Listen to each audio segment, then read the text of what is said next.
అందరికీ జై భీమ్.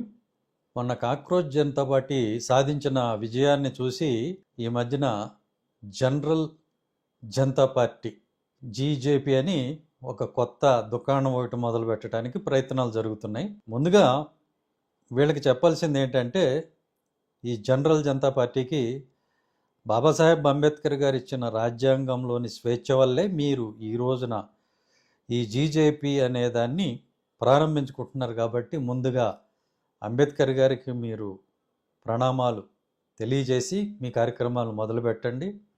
మీకు రాజ్యాంగం ఇచ్చిన హక్కు కాబట్టి దాన్ని ఎవరు అడ్డుకోవటానికి వీల్లేదు. పోతే మీకు రెండు ప్రశ్నలు. మీరు అంటున్నారు రిజర్వేషన్ తీసేయాలి, భారతదేశానికి స్వాతంత్రం వచ్చి 75 సంవత్సరాలు దాటింది, ఇంకా ఎందుకు రిజర్వేషన్ అని అంటున్నారు. Right, we agree with you. మీరు సరిగానే విన్నారు. మేము మీ వాదనను అంగీకరిస్తాం. వాస్తవంగా జరిగింది ఏంటి? అంబేద్కర్ గారు అడిగింది రిజర్వేషన్ కాదు. ఆయన అడిగింది ఏంటి? మాకు మా దామాషా ప్రకారం, జనాభా దామాషా ప్రకారం మాకు రిప్రజెంటేషన్ కావాలి, సపరేట్ ఎలక్టరేట్స్ కావాలి అని అడిగాడు ఆయన. అంటే ఏంటి? ఉదాహరణకి ఆంధ్రప్రదేశ్లో 175 సీట్లు ఉన్నాయి. ఈ 175 సీట్ల రిజర్వేషన్ అనేది తీసేసి దాని బదులుగా మా జనాభాని బట్టి 20%, అంటే ఒక 30-35 సీట్లు వస్తాయి మాకు. ఆ 30-35 సీట్లు ఎలా ఉంటాయి అని అంటే, మనకి ఎమ్మెల్సీ ఎన్నికల్లో గ్రాడ్యుయేట్ నియోజకవర్గం, పట్టభద్రుల నియోజకవర్గం, టీచర్స్ నియోజకవర్గం ఎలా ఉంటాయో అలాగా ఈ ఎస్సీ నియోజకవర్గాలు అనేవి ఉంటాయి. అంటే మాకు మేమే ఓటేసుకుంటాం.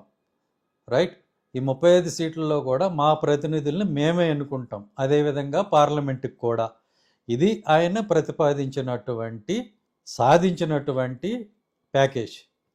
అయితే గాంధీ గారు దానికి అడ్డం పడి, ఎట్టి పరిస్థితుల్లో నా ప్రాణం ఉండగా నేను ఈ సపరేట్ ఎలక్టరేట్స్ కానివ్వను అని చెప్పేసేసి మొండిపట్టు పడితే, విధిలేని పరిస్థితుల్లో గాంధీ గారి కొడుకు అంబేద్కర్జీ సేవ్ మై ఫాదర్ అని కాళ్ళ వెళ్ళబడితే కరిగిపోయి ఆ మహనీయుడు తనకి ఇష్టం లేకపోయినా కూడా రిజర్వేషన్స్కి ఒప్పుకున్నాడు. కాబట్టి మీ ఉద్యమం ప్రకారమే పోదాం, మాకు మా జనాభా ప్రకారం సపరేట్ ఎలక్టరేట్స్ ఇచ్చేసి మీ రిజర్వేషన్లు, మీరు ఇచ్చిన రిజర్వేషన్లు అనుకుంటున్నాయి మీరు తీసేసుకోండి. రైట్, ఆ తర్వాత మా విద్యార్థులకి, మా పిల్లలకి ఉద్యోగాలు ఎలా తెచ్చుకోవాలో, అలాగే వాళ్ళని పారిశ్రామికవేత్తలకు ఎలా చేయాలో ఇవన్నీ మాకు బాగా తెలుసు. ఒకసారి అధికారం చేతిలో ఉంటే దాన్ని వాడుకొని మీరు ఎలా బాగుపడ్డారో మేము చూసాం. మేము కూడా అదే చేస్తాం. కాబట్టి మాకు సపరేట్ ఎలక్టరేట్స్ ఇచ్చేసి రిజర్వేషన్ తీసేసుకోండి.